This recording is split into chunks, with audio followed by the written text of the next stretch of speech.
most internet entrepreneurs, when they get into starting businesses, they do things Yeah. that are either black hat or gray hat. And then they realize, I got to do things legit because I don't want to go to jail and I can make more money doing things ethically and not breaking the law. Like you just like Yes. make so much more money being legit. 100%. How on earth did you not learn that lesson earlier?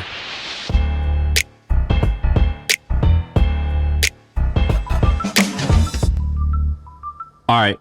Today's pod is interesting. We just had Billy McFarland in. He's famous for the Fyre Festival thing, which basically was this like huge Coachella type event that went viral 4 years ago. And he ended up committing a ton of crimes that he admitted to and was charged and convicted of like $25 or $30 million worth of fraud. We just had him on the pod. Very confusing pod, Shaan, I think. Not confusing, but like mixed emotions. Yeah. I mean, he's an interesting guy. He's also complicated, like most people. And I don't know. I think it was pretty interesting. We talked about a bunch of things. We talked about kind of his origin story, how he got to the Fyre Festival, and almost like where it all went wrong. So where did he start making, mistakes and then eventually committing crimes? We talked about life in prison and what that was like in solitary confinement and things like that. We talked about what he's doing now, how he's trying to come back. And me and Sam are a little bit hard on his new idea, I would say. Well, to the point of if this was just a normal person, random person on the street, I would not have been as harsh. But I felt like I don't know, for whatever reason, I felt like I had the license to be a little harsh on this one. We talked about that. Yeah. We talked about other ideas about what he could do or other business opportunities he sees. Pretty fascinating guy. Very fascinating guy. The thing that sits bad with me is, or it makes me confused, is he's very likable. He's a very likable person, incredibly charming, very charismatic, and I want him to win, but he did a lot of really bad shit. And he seems a little coached in the sense that he's like, right up front will say, what I did was terrible. I deserve no sympathy. I was wrong and I was an idiot. Right. And he's very quick to kind of own that, which is great. You want somebody to own it. But it's also, I think, that's somebody who understands, okay, this is the message. I got to stay on this message. And I got to make it really clear where I stand on that. It's like when you have like a star football player, a star athlete in high school, and you see them like doing bad shit off the field, and you're like, dude, you have it all, man. You've got the talent. Please don't blow this. It hurts us all to see someone with so many gifts do such bad shit. And that's a little bit how I felt with this. And I say this in the end, but I'm eager to see how this story ends. I'm going to be following it. And I think it was a good pod. Ben, our producer, Ben, thought it went great. He was messaging us during it, but I think people will like it. Yep. All right. Enjoy.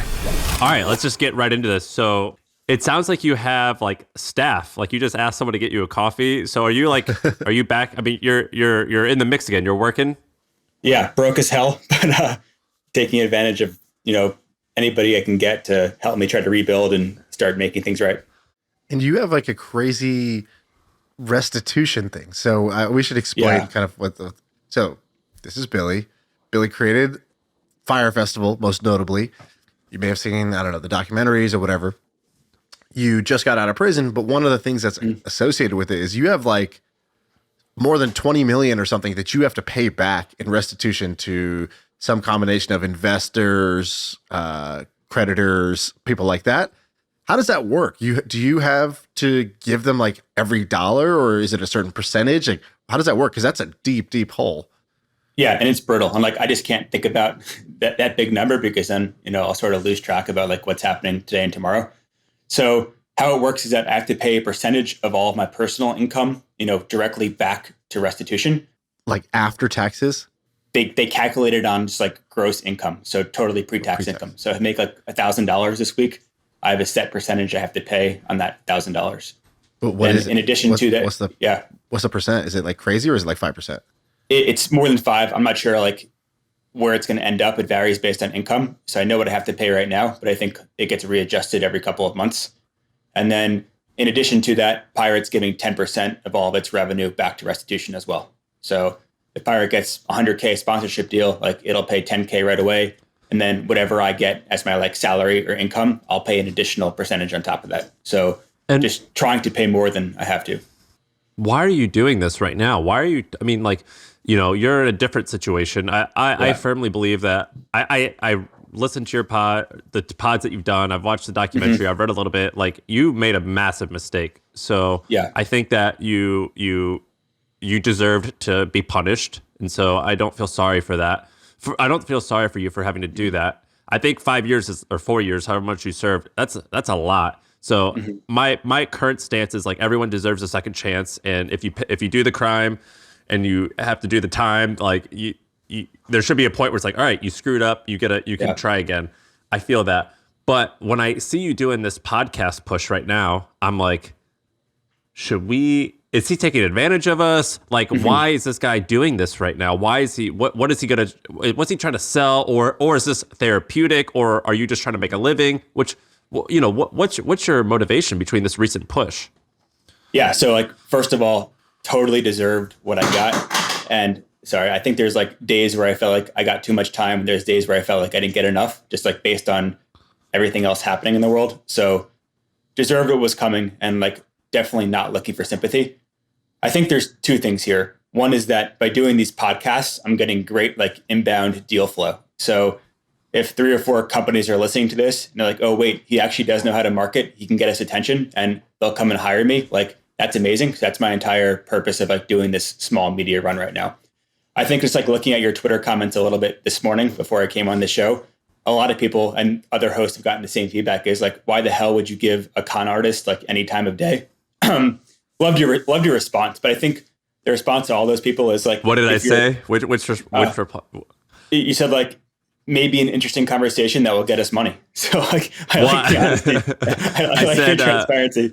I said an interesting person, or an interesting person that would have an interesting conversation, and it will get us a lot of views. I think that's cool. And like, I think other people haven't been able to say that, so I think that's great. But I think to them is that anybody who's taken life to the extreme or too far has learned like a lot of good and bad lessons from that. So like, they can use me, right? And if there's like one entrepreneur here who's trying to raise money and he or she thinks like, shit, this is a little harder than I thought 60 days ago, and they're about to send out that monthly investor update, don't fuck up your numbers. Like, don't go over the top to raise that cash. And like, if I can stop one person, really cool. But on the other end of the spectrum, if there's somebody who's going about it honestly and they're scared to kind of take that leap, like if I can inspire them to go and try to make their brand pop off, really cool as well. So I think there's lessons to be learned, and people could kind of use all of my mistakes to help them wherever they are in their entrepreneurial journey. And you are kind of a hustler, so you will kind of go fast through it. But you basically, when you were in middle school, started creating projects. I don't even want to say company, because like, I don't know how much of a company it is when you're in middle school, but like you were building products and launching them as websites. That's right. Is that right? Like in middle school? Yeah, just basically started doing super basic HTML, CSS in like 5th and 6th grade. And so this is what, 21, 22 years ago. And it was pretty much like the wild, wild west days of the internet. And started a couple of like web hosting companies and basic social networks. And that was really my foray into the world of entrepreneurship and technology. So you make those sites, you end up selling them, or you sold at least one of them for like, what, like a big win, a small win? What'd you do when you were kind of like, you're probably when I was in 12, 6th and 7th 13, grade? Yeah. These are a couple thousands of dollars. So like life-changing to, a kid who just wants to buy candy, and at this point kind of irrelevant, but I think like kind of got me into the game. Started a little bit of a bigger media site called 24 Scene in high school, and sold that 24 Scene? Yes. Sold it to a company called Buddy TV out of Seattle when I was 16. What did that do? What was 24 Scene? It was a content network, and I love the TV show 24. So it was basically clipping, snippets of the 24 show, and this is before streaming. So it was harder to Jack get Bauer 24? Yeah, exactly. So it's hard to get like actual media of the shows. This is all based on like, Fox like aired it, and then there really was very little media afterwards. So I was taking like the show that aired and clipping it up, and ended up doing it for a half a dozen TV shows. And I had this business partner at the time who was in his mid-30s in Michigan, who I never met. And he like orchestrated the sale, and then he paid me out on Western Union every 2 weeks for like the remainder of my high school. So that was pretty crazy. How much did you make doing that? It was like tens of thousands of dollars, but at the time it was wild for me. And from there is you went to school and Yes. you graduated, but you never had a real job, did you? Went to college. Basically started living off of my 24 scene capital under this little suitcase under my bed for my freshman year of college. And for the first time, like started going out, like going to nightclubs, going to dinners, like exploring what every 18-year-old, I think, man, like wants to see what's out there in the world, and blew all my cash in a couple of months. So I'm like, shit, now I'm broke sitting in my college in this like small town. I can't afford to like try to find a car to take me to New York City anymore. Like, what can I do?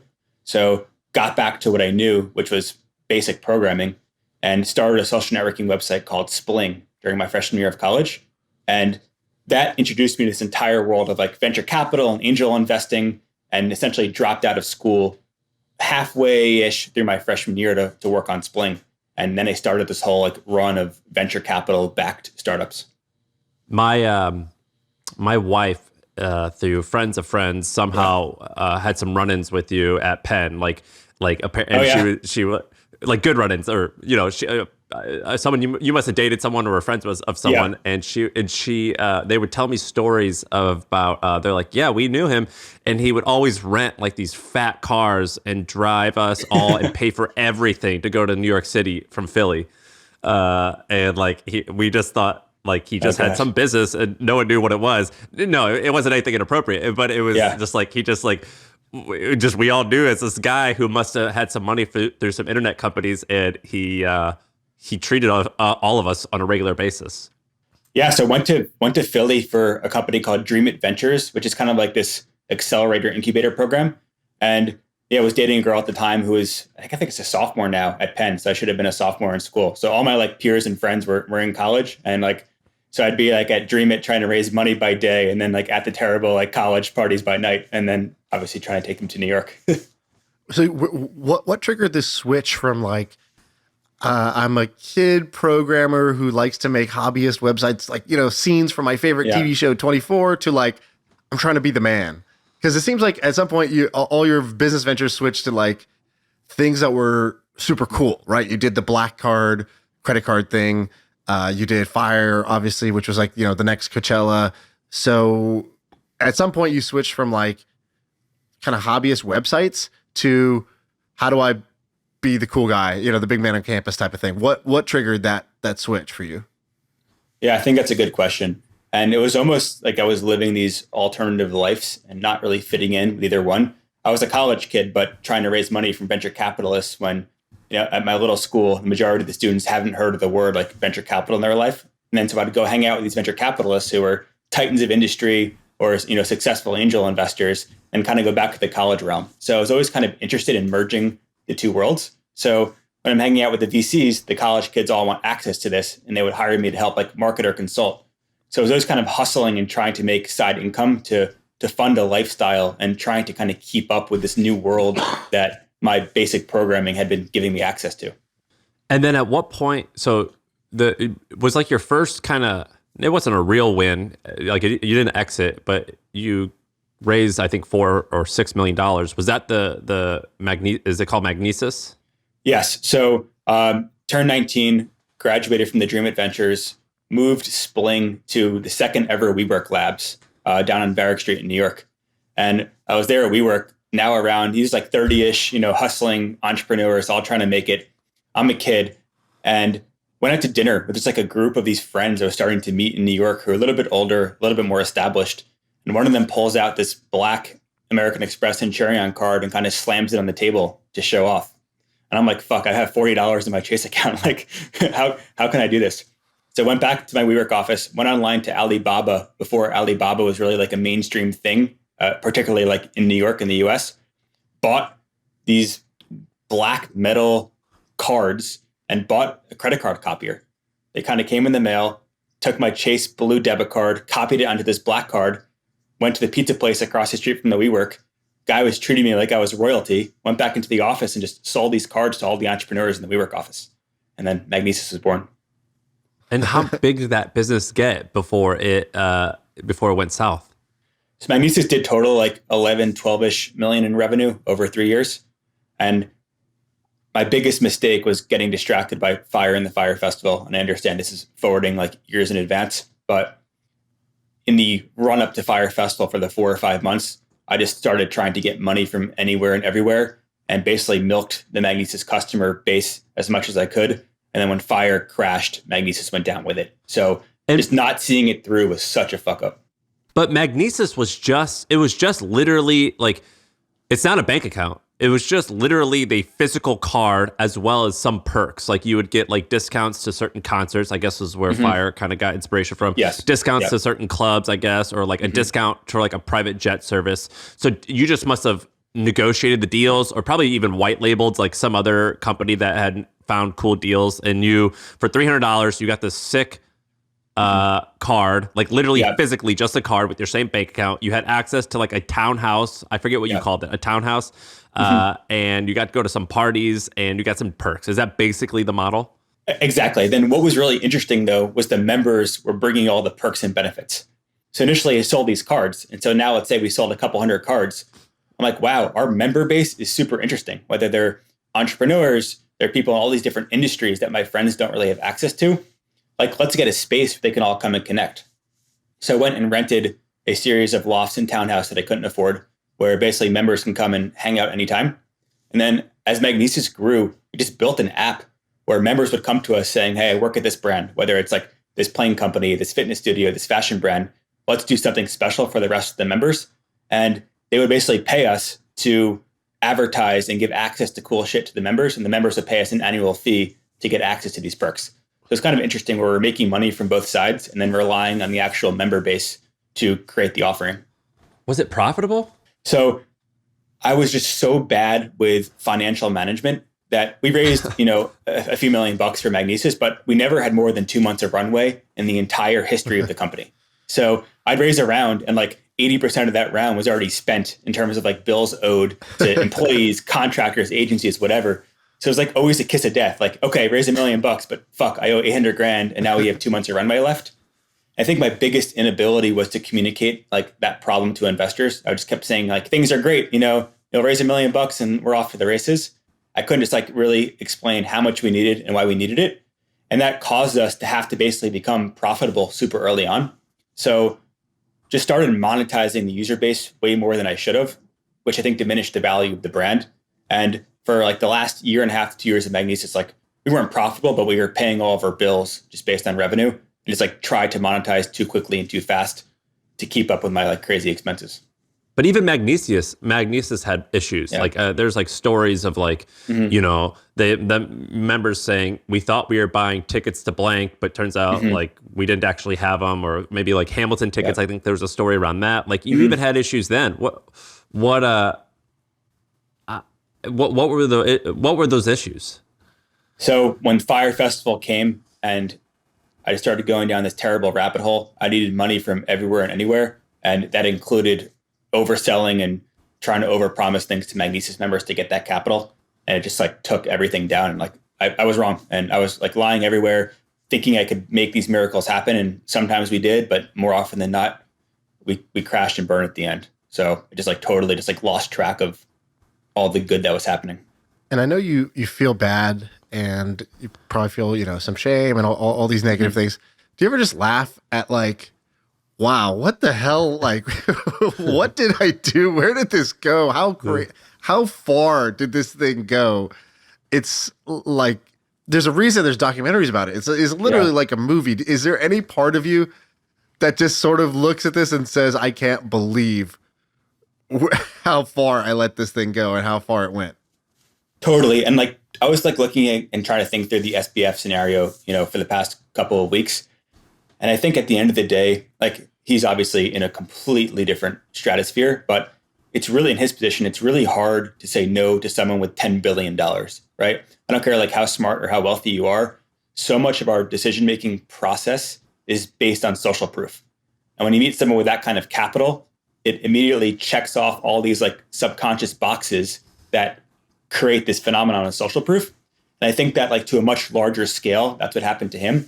But it's also happened to me where I had thousands of customers or thousands of members and all these talent and artists who are promoting the brand. And I was in a position where I was just like way too young, way too immature. And people who should have helped me were almost scared to say no And I kind of like relished and thrived off of that, and just led me down this terrible, terrible rabbit hole. And when they started saying no, I was too like in my own head where, I pulled this off and proved you wrong before. I just like didn't know how to press that red button to stop. And that was like one of my biggest issues. I think the reason you're interesting because we have a lot of, people who like listen to this pod are like entrepreneurial, and everyone, like most internet entrepreneurs, when they get into starting businesses, they do things that are either black hat or gray hat. And then they realize like, okay, this is sick. I know how to make money. Like I'm proficient at this skill set, but like, I got to do things legit because I'm going to make way more money and I did the same thing. I used to do these I've done criminal shit as well. And I'm like, what the hell am I thinking? I should do things the right way because I don't want to go to jail and I can make more money doing things ethically and not breaking the law. Like you just make so much more money being legit. 100%. How on earth did you not learn that lesson earlier? I think just craziest thing is I didn't know really what failure was until I failed on such a massive scale. I think part of what let me go so far is I obviously had as many losses, if not more, than every other entrepreneur along the journey.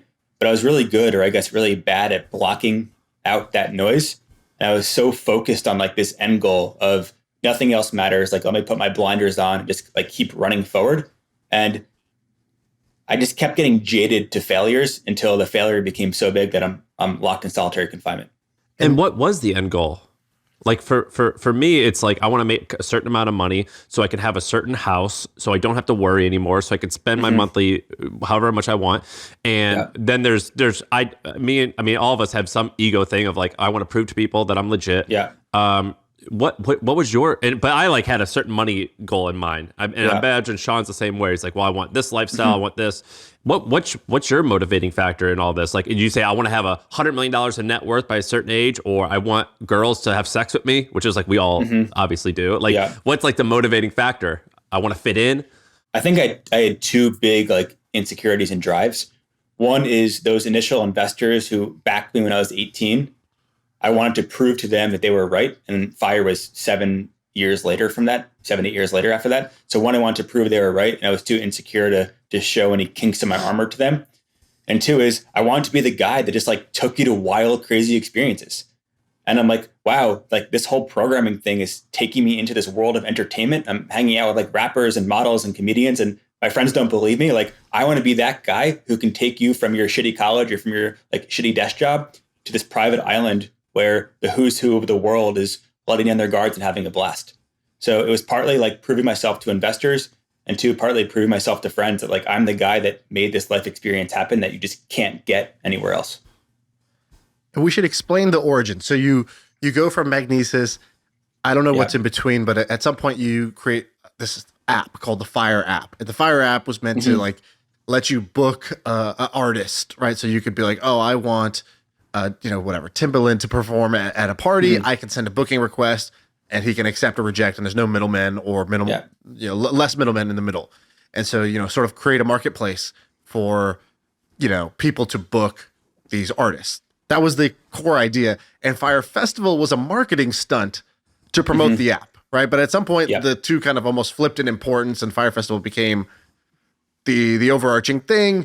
Fyre Festival starts, from what I understand, because you meet a guy who's like, yo, I have this little plane and I fly to these random Caribbean islands. And you used to go on your weekends, in this like 4-person plane, hang out, come back. And you were like, wow, this is so dope. People are like, wow, that sounds so dope. You're like, yeah, you should come do this too. And somehow your experience of like flying to these remote islands and having a good time became, what if we fly 3,000 people down to this island and we do this like festival, this Coachella-like festival. Did I get that right so far? I think you told the story better than me. Okay, perfect. So, but somewhere along the way, you get something wrong. I'm fast forwarding this because I think, it's documented in other places, but I do want to explain it for somebody who's listening. So somewhere along the way, you're like, all right, we're doing this. We're doing Fyre Festival. And you start promoting this thing. And your method of promoting was what? What was the marketing game plan to promote Fyre Festival? So like it all kind of stems down to, for all my terrible flaws, I was really good at taking a tangible asset that most people didn't have and using that to launch a business. So Magnises had this physical card that would cost me like $2 to make per card, and then a crazy townhouse. So my entire target demographic didn't have access to a black card. They didn't have access to a multi-million-dollar townhouse in downtown Manhattan when they're 23 years old. So I took these two like inaccessible things, gave it to my customers, and used that to launch a business on top of. Fast forward to Fyre. Now I'm trying to cater to these, B-list rappers and comedians who need small bookings. These people aren't Jay-Z, they aren't Drake, they don't have their own private island. So here's where I come in. Okay, now guys, we have our own private island. You want to be involved with me, and then I use that to hopefully build the Fyre booking app. So all of my marketing strategy came down to taking a tangible good or service that wasn't available to a certain audience, giving it to them, making them feel like it's theirs and they own it, and using that to build a business. So that was the entire logic behind like the Fyre app and Fyre Festival component. And as you perfectly said, the importance quickly flipped as we launched the marketing for Fyre Festival, and Fyre Festival became it, and Fyre app became, a second thought for that period of time. It's not like a bad plan. It's not a bad idea, yes. I guess. We said this on the pod. I think when the documentaries came out, we were like, honestly, it was a dope idea. And somebody, like, if it had just been done, like, and it wasn't even like, it's not like Theranos where you're like, that was a dope idea. If somebody had just done it right, it's like, well, maybe it's technically impossible. Your thing was possible. You just had shitty like logistics and operations and poor planning. You just threw like the idea of the event, and then the actual event did not live up to the hype. But your thing was totally possible.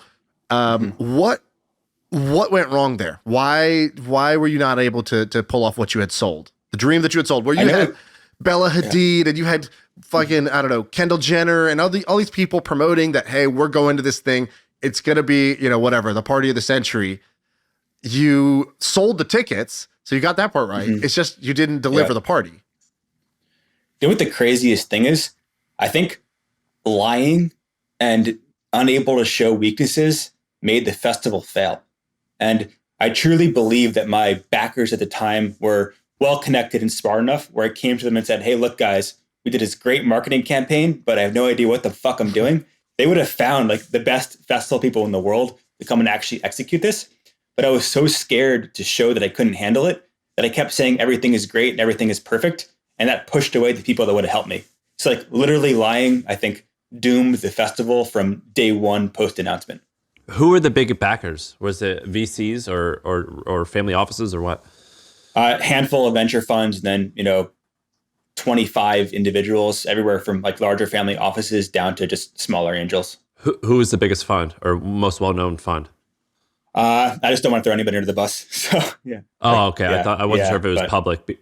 I think that some of the investor list was a good portion of the investor list, I believe, was sealed in the court files, and I didn't ask for it to be sealed. I think other people did. So I just don't want to. Yeah, sure. Don't want to do that. Our software is the worst. Have you heard of HubSpot? See, most CRMs are a cobbled together mess, but HubSpot is easy to adopt and actually looks gorgeous. I think I love our new CRM. Our software is the best. HubSpot. Grow better. And so you're like, okay, I could have asked for help from organizing people. And this is where I think things get a little tricky. So you brought up SBF. I brought up Theranos. We're talking about Fyre Festival. I think there's always a question of like, was this intentionally supposed to be a fraud? Like, I'm just going to trick people and run away. And, like with FTX right now, that's a question. Like, did something happen that you weren't really paying attention to and then things got out of hand? Or from the beginning, you were like, I'm just going to trick people and take their money. For you, where did it start? Was it well intentioned at the beginning, and where did it turn? At what point did you realize, I gotta just say this because I gotta get to the next dollar. I gotta get to the next milestone.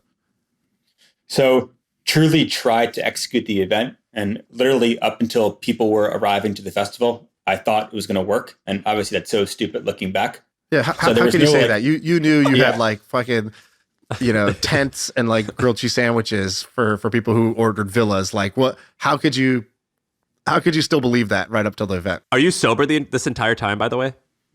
Never did drugs, but was like drinking a lot.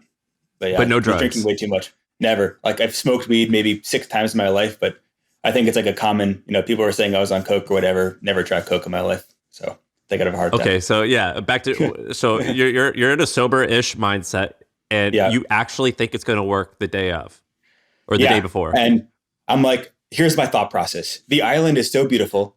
We have this like local team who you couldn't script these characters.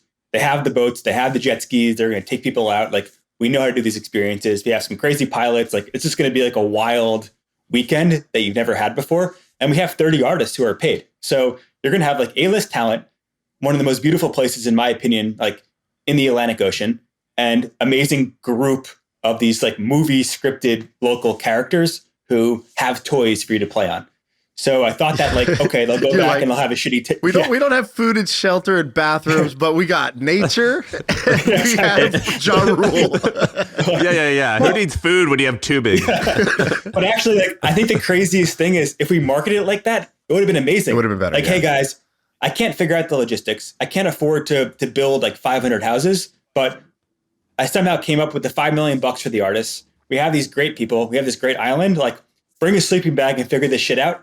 I think if that mindset shift was marketed, people would have been more excited, and they would have been like, felt like they're owning the adventure. And it would have been almost like how early Burning Man years were. And like the marketing like killed me at the end. Like the marketing sold tickets, but it also made it fail.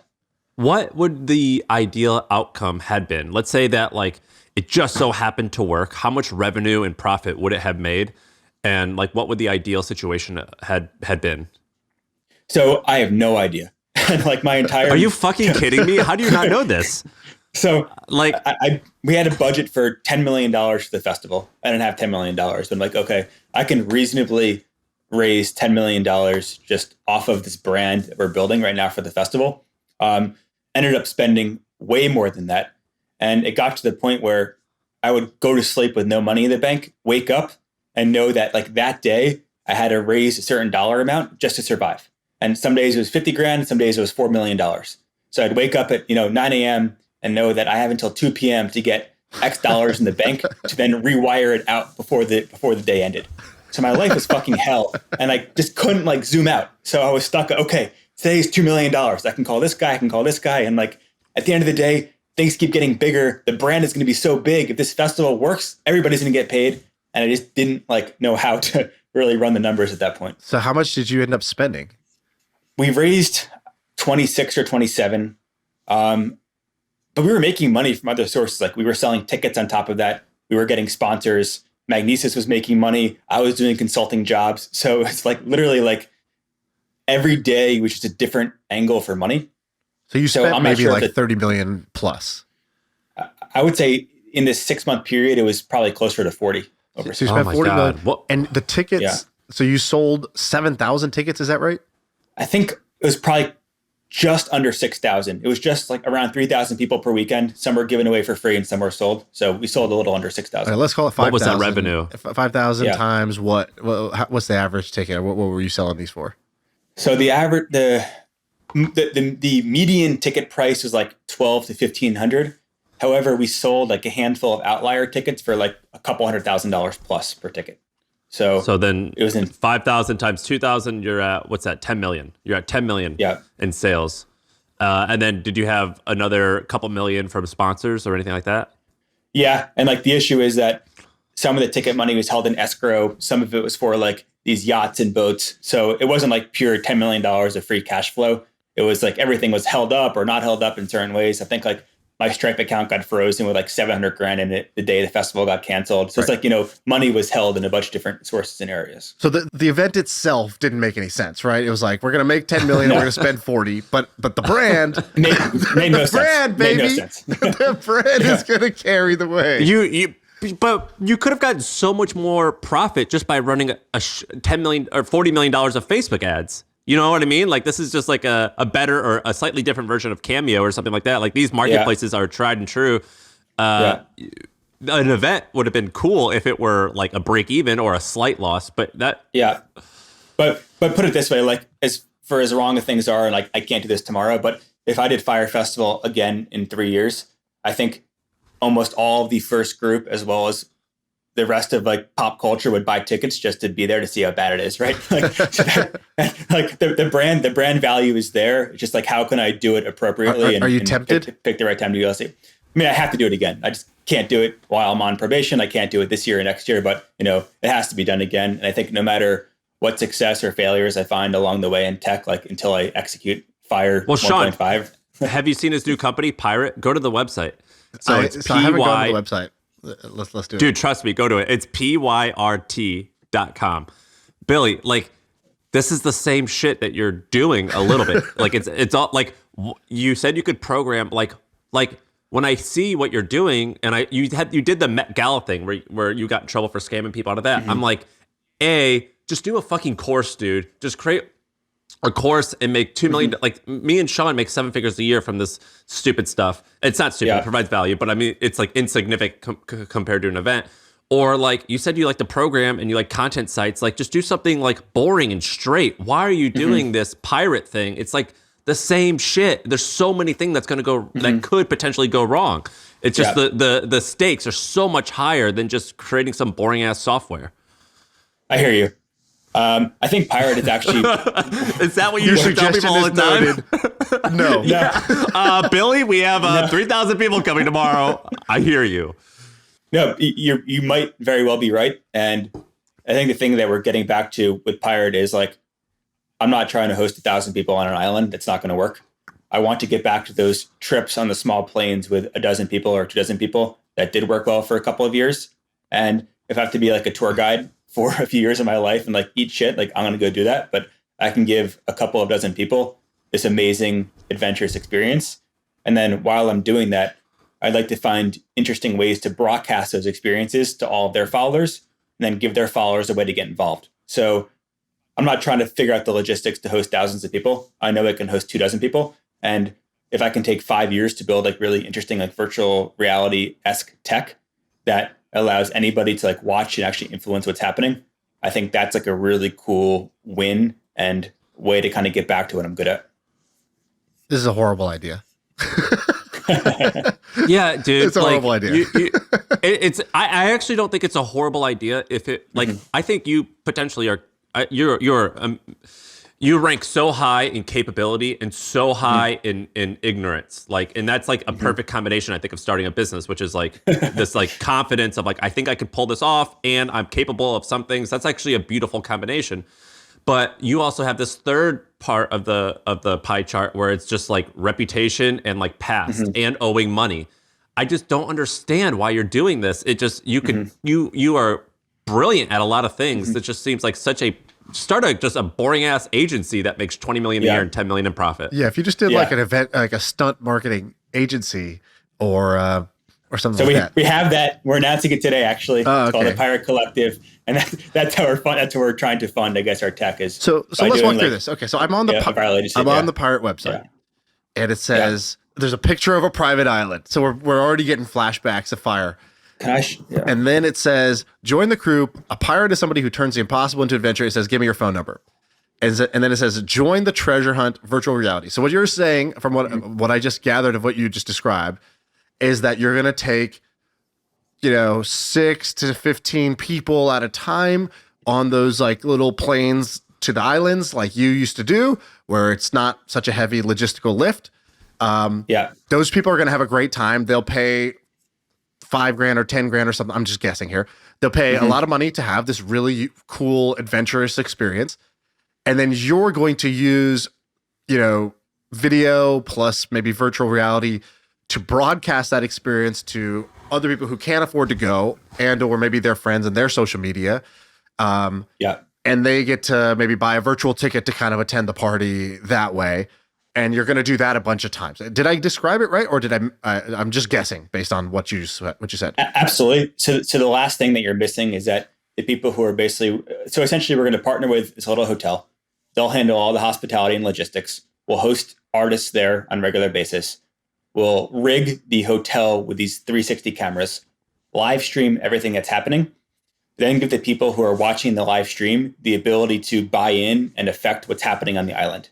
So they could like have one of the artists go to the recording studio and impact the creative process when they're making their song. or they can buy the talent like a drink, and make them take a tequila shot. Dude, you should just have gone for being Mr. Beast. Like we hung out with Mr. Beast, and you're wired just like that nut.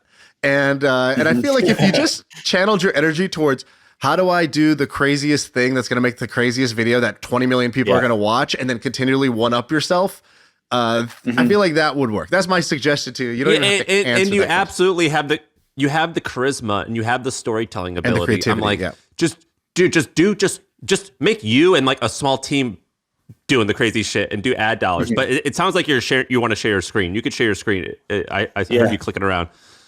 I bet you. I'll share it. I don't know. I'm not supposed to share this, but okay. But I want to get back to what you just said, though. I like that attitude. I like that. So this was an island we were working with. Unfortunately, I'm not allowed to go to the Bahamas. So this is just pure like demo purpose.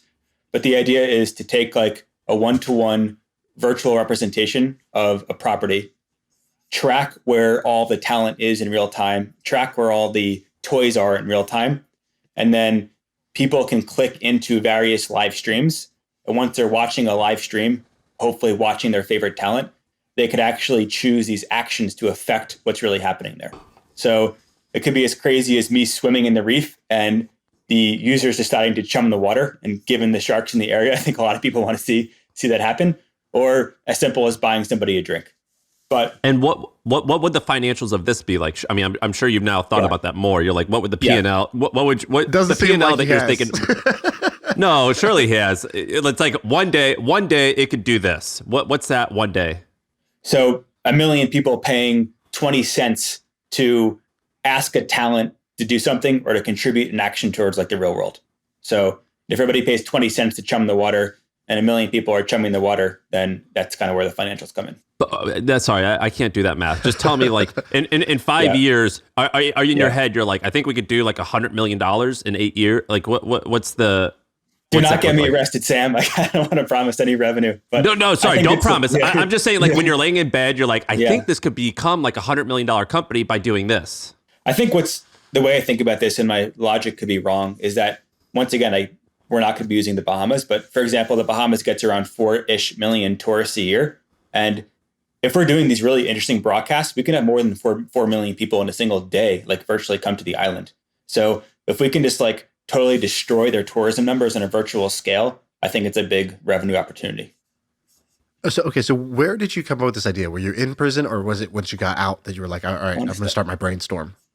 No, I was in solitary confinement, and it's like totally confined. And, a lot of it was just like reflection. And then a lot of it too is I want to get outside of these walls and just like get back to adventure and then find a way to share this.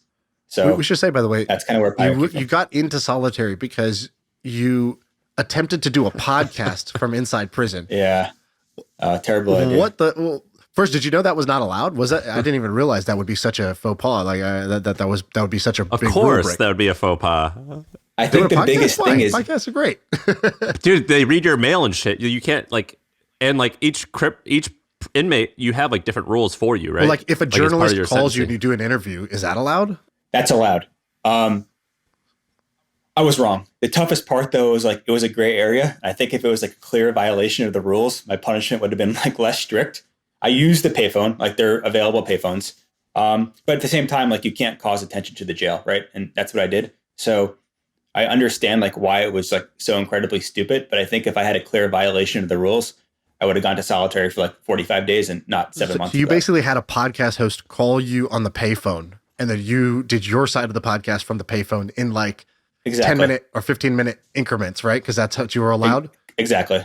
Okay. So yeah. I mean, I understand why you think that's gray. It's like, what's the difference between prostitution and pornography? It's like, oh, I don't know, if there's a camera there, it's like you're safe. Like, I mean, like you're like playing this like I don't know if I would be risking things at that moment. I mean, when I was in college, I did stupid stuff and I got in trouble. And I remember getting in trouble and thinking like, I don't ever want to come back to jail again. And more so, solitary confinement seems like I would kill myself. I think I would want to commit suicide. Like that sounds like that's like the 7 months in a box. It seems like the worst. That's the worst possible outcome. Let alone like getting life. Like El Chapo and some of these guys in these like Florence and all these like high level security. What was that like, 7 months being in that cell? I get anxious just thinking about it. I actually think that it's counterproductive in terms of reform, if that kind of makes sense. And the other time in jail, like, I don't think it's going to have like long lasting negative impacts in my life. I did 10 months total in solitary, one time for 3, one time for 7. I think like that actually makes it more likely that I make a mistake in the future. And obviously if I do make a mistake, it's totally on me. But like the mental hangover that I have where it's like somebody out there could snap their fingers and put me into a concrete box, like that's scary. Like that's what gives me the nightmares at night. And I think that like, if anything, that makes, ideas bigger or different because you're kind of fearful of that outcome. So I don't know. It's fucking hard. And like, there are guys who have done way more than 10 months and I can't imagine what they feel like, but I think that's like the worst part of the experience and actually it's just counterproductive. Did you know it was going to be 7 months or is like, do you know there's an end point or you didn't know? No. And I think like, if they said, hey, this is 7 months, then you're getting out and then you're going home a year after that, it would have been totally different. But the fact that they kept fucking with me, basically saying, hey, you're never getting out of here. You're going to get in trouble more. Like that was the biggest mind fuck. You just like wake up every morning and be like, this is never going to end. Why? Like, you mean the guards were just assholes? Yeah. In the jail, they literally, in response to the podcast, they tried to send me to a terrorist facility called the CMC in Marion, Illinois. You can like look at their inmates on Wikipedia. Like I'd be one of 2 non-terrorists in that facility. And they would come and fuck with me and like pass like program statements under my door for this communication management unit. Like, here's where you're going, McFarland. And like, I thought they were bluffing. And then like a day later, oh, we submitted you there. And like, they legitimately tried to send me to a terrorist facility. And it's like, you're never getting out. So it's like, what's going to happen? That is fucking crazy. I think that like, whenever I was thinking, I remember talking to my wife at the time when you were getting in trouble, and I'm like, unfortunately, I think 4 or 5 years probably is probably a fair punishment. I don't think solitary is a fair punishment, and I don't think being like tormented is fair though. We should also say you went to jail not because you threw a bad festival. You went to jail for what was the exact reason? Lying to investors and like. And you lied what about the financials, or what did you lie about? Yes. Badly. Financials, revenue, personal, company. What were you doing? You're just literally making shit up, or what were you doing? Wire fraud, I think, is the main charge, but there were a couple surrounding charges as well. But basically, anytime you lie to get money, it's essentially wire fraud in the eyes of the federal government. But you are making fake documents, like you were photoshopping things and making fake PDFs, I think, right? Yeah, I just made fake like Excel documents, basically saying, hey, our income is X million this month, and it wasn't close. So I was, totally guilty. It wasn't a gray area. I was black and white, wrong. Right. The festival was better than I advertised, which is obviously impossible. I still would have gone to jail. When you, so I remember being like, okay, wow, that's crazy. Sounds like, he got kind of in over his head, and I was having some sort of sympathy in a way. And then there was some story like when you were on probation, then you did something else. You created something called like VIP access or some shit like the that. Met Gala. Yeah. And then that was also like, a little fugazi in some way. What was that? And how do you defend that part? Right. Cause that's after the fact now. Yeah. And you're already on probation. And was it just like, I just had a habit of doing this? What was going on there? The only defense is that I was a fucking idiot. Like there's no other way to get around that. Yeah, I was totally wrong. And I kind of got in this mindset where it's all about the money. And like, that's probably wrong. But then figured, hey, I need to find a way to pay everybody back. And let's get back to what I was doing at Magnises at the end to kind of fund Fyre Festival, which is to sell these tickets. Right. And you needed if I was your father, I would have punched you in the fucking face. And I'd be like, Billy, like, this is, you're hurting me. You're hurt. Like you needed like someone just to be like, dude, you are so talented, but you are fucking this up so much. It's like, these are such clear mistakes. I don't understand why.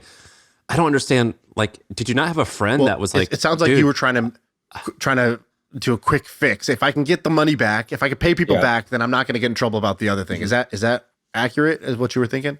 I was scared of jail. Like no one was picking up my calls anymore. I'm on, on bond, I guess.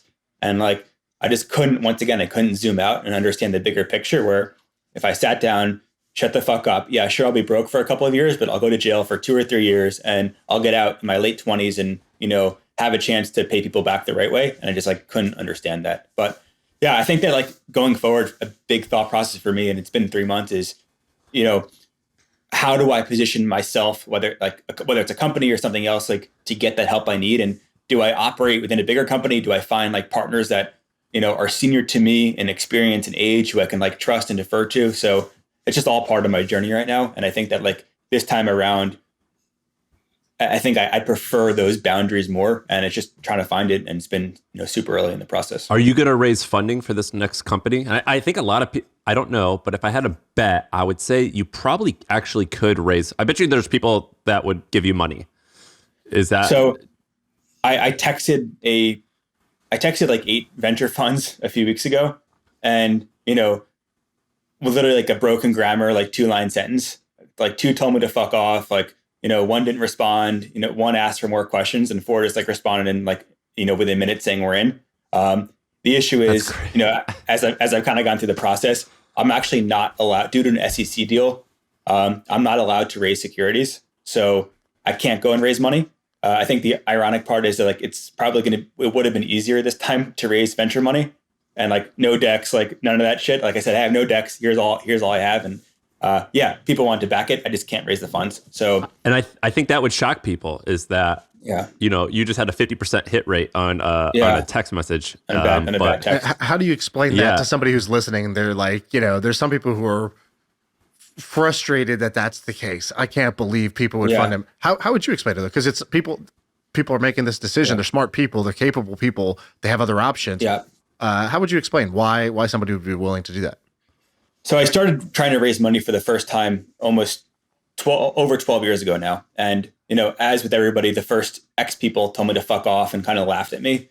And like, so I went through 12 years of shit, including 10 months of solitary confinement, to like get to the point where maybe an investor believes that I've learned enough lessons to focus on what I'm good at and get help with what I'm bad at. So it's not like I just like wake up one day and can raise money. It's been 12 years of just like totally fucking up to get to this point. But yeah, and I think that before I raise money, and obviously like legally I can't do it, and I'm not going to be allowed to do it, is I need the help, right? And I need like the system and the structure in place where let me go and market and like come up with these experiences and adventures and drive attention, but have somebody else who could just help me manage like financials and logistics and operations. What other ideas did you have if you weren't going to do something Fyre Festival-y? Did you have like other? I'm sure you had a lot of time on your hands to think of other ideas. Did you think about any other potential things you could do with your time? Maybe not even businesses, just other things you might do. I think if someone wants to go and really understand GPT-3, like what's kind of powering the open AI, and just become an expert on that, I think you can be like make a killing as a consultant and like teaching all these big brands like what's happening there and like what's going to happen. So I think that's like one option to kind of go and like become a GPT-3 like expert and like be the go-to guy for a lot of brands. Is your experience with GPT-3 when you got out 6 months ago? I actually was reading about it for like a year in jail.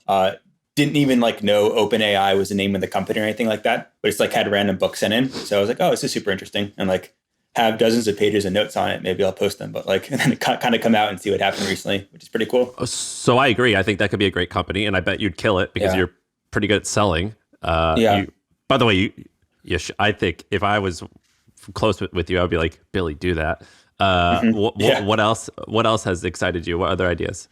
I think the concept of Fyre app, which is providing transparency to a lot of these like legacy entertainment systems, is interesting. One, I think, which is really interesting right now is like performance marketing for like social media and influencers. So I think the reason why just take a step back, the reason why the Fyre Festival marketing, I think, works so well is at the exact same time, we had 400 people post this orange tile, but these 400 people weren't related. Right? It was some music artists, like some comedians, some athletes, some models. So when you're in our target audience and you're scrolling through your Instagram feed, you're like, why the fuck are these 5 people who don't know each other all posting this right now? Like, I need to go check this out. So one idea I had is that basically creating like a marketplace for influencer marketing where, let's say like Starbucks has a new coffee that they want to advertise. They can go and upload all their creative assets and set like $1 million budget And then anybody around the world could take those assets and post it to their Instagram or their TikTok or their YouTube. And then they basically get a score for how much engagement they get in their content. And their overall score gets them a percentage of the budget. So if Kim Kardashian posts it and she crushes it, she gets $900,000 and $100,000 is split up to, another million people who all kind of post it. I think it's like a fun way to remove all these bullshit middlemen in this whole social marketing world, and then allow a brand to turn all of their followers into advertisers for that company without dealing with any of the legwork. So, almost like Clout. Do you remember Clout with a K? Yeah, I do. They measure your overall social score, right? Yeah, and they raised a ton of money and probably sold for less than their valuation of $100 million. Or I think they sold for 100, which was less, I think, than what they raised at. But I actually thought it was a fantastic idea. For some reason, it didn't work. I don't know why, but you'd be in that space a little bit, it sounds like. Yeah, I think it's interesting. It's like providing a score to how well your content performs and getting paid off of that, but in turning everybody into your promoters. Yeah, I think that's a really cool idea. It also flips the model on its head. Right now, you have to do sort of individual manual outreach and then negotiations and then whatever, versus just saying it's in the reverse. Here's a giant honey pot. If you want it, go get it, and then basically divvying it up based on the actual performance versus, who can negotiate the best, at the given moment. Okay, so that's a really cool idea. What else you got? Yeah, those are my two. So those are your two. GPT-3 expert, and then providing like an open marketplace where brands can upload their creative assets and anybody can kind of publish them and get paid based on performance. And why not do that one? Yeah, and why not? Why just settle on the one versus those two? I mean, they sound quite reasonable. Yeah, maybe I'll do them. I'm just trying to, yeah. No, you won't. I don't think you will. I think I don't know. I don't think you will. I don't know. I guess you just have this you must have a fire in you where you're, no pun intended, where you're like, I have to go this event route, which is baffling. I mean, but I guess people just passionate people are passionate about certain things. I get it. Yeah. But logically, I don't want to see you fail, I guess. I want to see you succeed and prove people wrong. And I want to prove that second chances could work. And so when I see this, I'm like, oh man, you're just playing this game on hard mode. But I think you're not making the same mistakes obviously on the I have no idea, but that'd be crazy if you're making the same mistakes as far as what got you into prison, but you're also choosing a business model that's super hard. You're talking about 1 million people paying 20 cents to chum the waters. And it's I don't even know, those words have never even been said together. Right. So it's you're choosing to try to pull off a really, really difficult thing. And, it just seems like, I guess my philosophy is always in business, there's no extra points for difficulty. In fact, you get docked points for difficulty. The harder something is, the less money you end up making. And so there are no bonus points for doing things the hard way. Now, on the other side, there is one advantage, which is when you go do something cool and audacious, every day you wake up and you're motivated, and maybe you can recruit people who are motivated to pull off something epic, because epic things have their own, motivational draw to actually go and do your best work. Yeah. Which he just did. I saw on your Twitter and I think TikTok, you said, hey, everyone, I'm hiring for my new thing. How many applicants did you get? Yeah. So back to a business idea, I think it's really interesting is we partnered with a company called Bounty Hunter World to hire, and they're trying to disrupt the whole recruiter model where they're saying anybody can refer a friend to a job. And if you successfully refer someone, you get paid that recruiting fee. Right. And as you guys know, those fees could be crazy. So I think their site is super awesome. And then we tried to one up it. So we're saying anybody who refers a friend to PYRT that we end up hiring, we take that person on one of these PYRT experiences. So trying to give the island entertainer experience to any of our fans. We've had a lot of people apply for jobs. I think the craziest thing is we have no money, and I'm probably paying 15 to 20% of what I was paying for the same role 5 or 6 years ago, and probably getting better people. So I think it all goes to show your mission and your intention is just so much more important than anything else. How big is the list of this? I put my phone number into this thing. How big is the list? How many people have signed up to do the treasure hunt? Around 2,000. Okay. So yeah, it's not bad. I'm shocked you didn't get more because the Nelk Boys thing that got 1.5 million views, and then we've been getting a lot of inbound. It's social. It's Instagram DMs. I think have gone crazy. I think the conversion to like a phone number through a platform has been a little bit harder for us, but yeah, overall, it's like, how do we kind of organize all these DMs? And maybe that's a different business too. If someone can build an inbox that takes inbound across like Instagram DMs, LinkedIn, like InMail, your public email address, and organize all of that and like kind of qualify those leads, that's something that I would pay for on a monthly basis. And you're building all of this right now with, I think you said you collected 150K in revenue so far from like brand deals or something like that. And so you basically 170 since November 1st. Yeah. So you're building this bit since November 1st. Well, I mean, that's a pretty good run rate already. Yeah. So, but you're building this business now. You have $170,000 just to play with. That's kind of what your starting point. Yeah, don't worry, we spent it already. So, did you really? I mean, like we're just trying to survive. So, dude, have you ever heard of like Pilot or Bench? Dude, there's these like really good accounting like software companies that you could use. It's like $1,000 a month, and they'll just like tell you like your P&L. Like you should, or like a part-time CFO. Like I don't know, man. Maybe that would be a good investment. I need all of it. I need help. So if anybody's I'm gonna listening, send you an wants to help Excel out, license. Exactly. Yeah. Have you ever heard of QuickBooks? I mean, like, I don't know, man. I think you should like really sweat the details on this stuff. FTX used QuickBooks and look what happened. So I'm just talking shit. Well, correlation, not causation. But I know. I mean, speaking of that, what do you think? You know, I've been following. We had Shaan and I have both interacted a bit with Martin Scarelli. And unfortunately, you know, you're in the same vein. There's you, there's Martin, and then there's now, I think Shaan doesn't like calling him SBF because winners don't get nicknames. He's just Samuel now. But what do you think? What's your take on the what's going to happen with him? 40 years, and then he'll get reprieve after like then he'll get out after like 15 to 20. Do you think that's fair? That's my guess. I don't know. That's my guess. I talked to Martin after he got out, and I was like, what was it like in prison? And he had a bunch of stories where he's like, yeah, I created a cryptocurrency study club. I had like, all these like, he's like, yeah, we had this system where I was, selling information, blah, blah, blah. I was reading tons of books. I had access to the internet. Mm-hmm. He's like, I would be under the covers at night, like basically watching Khan Academy videos, learning about like calculus. And what do you do to pass the time? What was your life like? I think the hardest part about prison is it's designed to strip you of your ambition, right? Because like there are great people there, and I bet some really incredible people, but there also are a lot of bad people. And you can't put bad people into an environment where they're inspired and they have ambition to act on their bad impulses. So there's this concept of being institutionalized, and essentially it's meant to just make you a human robot. And I think it's like good in a certain way that it makes the time easier, but like naturally I was just trying to fight against like all of like the set processes as much as possible. So I think it made my time go like really, really slow.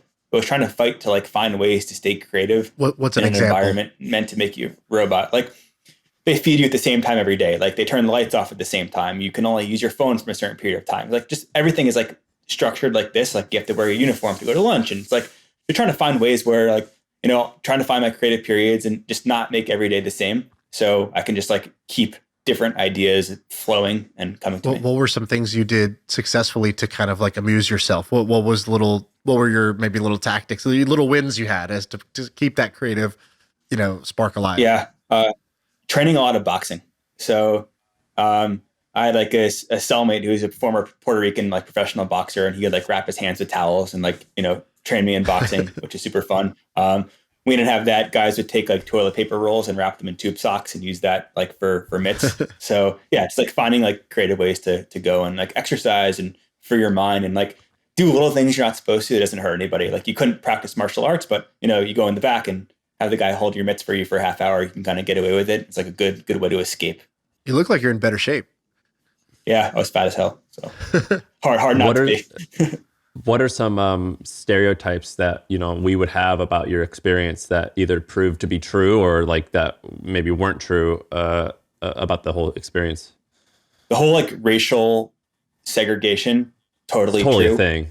Yeah, totally thing. I think like being in New York, I'm a little naive and spoiled to I guess like a lot of what probably exists in other parts of the world, but literally being in a place where if you're black, you go in this line for lunch, and if you're white, you go in this line for lunch, and you just can't cross over.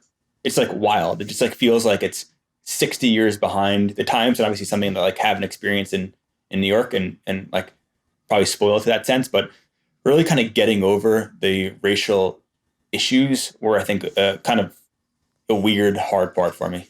And it's probably like what's weird about it is like when they separate by races, it's not always out of a place of hate. It's just like, no, this is just, you stay with us, they go with them. Yeah. And it's not necessarily that they hate the other group. It's just, this is just how we do things. Yeah, it's always been done this way. So this is how we're going to do it. And like, there certainly are terrible racists on both sides, but the majority aren't. They're just like, this is the way it's done, so this is the way we're going to do it. And like, it doesn't really make sense. If you could go in and change one way that the prison system works, while still, achieving the goal, the job to be done of a prison, what would you change now that you've kind of saw it from the inside? I think that I would make sentencing more equal across the board. And there are a lot of people who committed the exact same crime who had wildly different sentences. And this is almost like an interesting problem. Maybe this is a really cool business, is to build some sort of like AI sentencing thing. Because like right now it's up to one independent judge. And that judge, like in my case, I could have gotten nothing or I could have gotten 20 years. And like literally one person can decide the fate of your life. And I think what I got is fair for me, but many other people's sentences weren't fair. So maybe it's some sort of system that takes in all the information around someone's crime and their personal life, and then studying everybody else who has had similar crimes and seeing who was successful and actually sentencing based on this idea of, future success. Well, what are some examples of different punishments or different sentences based off of different crime or similar crimes? So I think for my situation, it was a financial crime. And typically your sentence is based on what the dollar amount that victims lost is. So the more you lose, the more time you should get. I think like there's plenty of people who were from New York whose dollar amounts were hundreds of millions of dollars who got 1 or 2 years.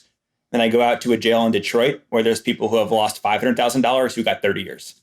So it's like, there's just total disparity where it shouldn't be like that. And I don't think sentences are based on future success. And some judges are like, I think, kind enough and smart enough to do that, but some aren't. So almost like having this AI system that recommends a sentence in addition to the judge, there's like a different data point, I think could be super interesting. Yeah, that's a cool idea. That is crazy. Because like the judge, it could be like this happens where a judge is in a bad mood or has seen certain patterns that are biased. And yeah, I mean, it is pretty wild. I've had friends like go through some of this stuff and they're like, oh, this person was in a great mood today. And I just happen to get this person who falls under this political party and this is what happened. That is pretty crazy. It's just tough. And like, look at Elizabeth Holmes. She realistically could have gotten 2 years or she could have gotten 35 years, right? And it's like, it's up to one person to determine like what that length of time is. And it's like a big task for someone to take on. And unfortunately the system isn't fair. Yeah. So do they have like if you go to a company and you're going to get a job, it's not just up to the manager to just pick a random number for what you get to get paid. It's like, no, we know for this job title with this many years of experience, this is the range, and the range is between this and this. And if you're going to go outside of that range, you got to have like a pretty strong indicator. And it's like people have to be notified that I'm going way outside the range, the normal like expected range in order to make this offer. Yeah. It's almost like they kind of need that, or maybe they have a version of that for judges who are trying to sentence. They have a guideline system that gives you like a recommended range. And that definitely helps, and it's good. I think the issue, though, is that it's really hard for the judge to get to know someone in such a short period of time. And those who have access to great attorneys have an advantage because, like, your attorney's entire job in the federal system is like, you're going to lose the case. It's all about presenting who you really are as a person and why you should be afforded a second chance at some point in the future. So people who don't have access to quality attorneys just don't really have that same opportunity to explain why they should have a second chance. And so I think that the AI probably benefits more of your like lower income defendant, which is most of them who can't afford their own attorneys, to show they're more of a human than just like what the crime is. Did you have a fancy lawyer? I had a good lawyer. So like, and I just made it impossible for him, right? Like getting in trouble again on bail. There's like nothing he could have done. I was a moron. Like I could have had 20 lawyers. It wouldn't have mattered. I would have, Shaan, have you ever seen the movie Catch Me If You Can? Of course.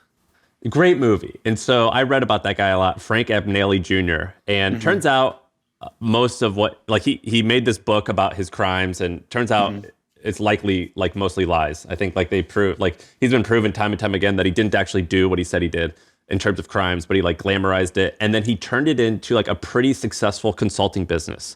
I don't know how big, but I looked up where he lives, and he has got like a multi-million-dollar home, and he's always wearing these nice suits, and he looks like he's done a good job. When I look at him, Billy, I'm like, well, that guy is kind of like a good example of like what, turning shit into gold and like turning a situation around. What did you ever think about kind of going that route? Like, I think that like I would just, I'd hate to live off of like Fyre for the rest of my life.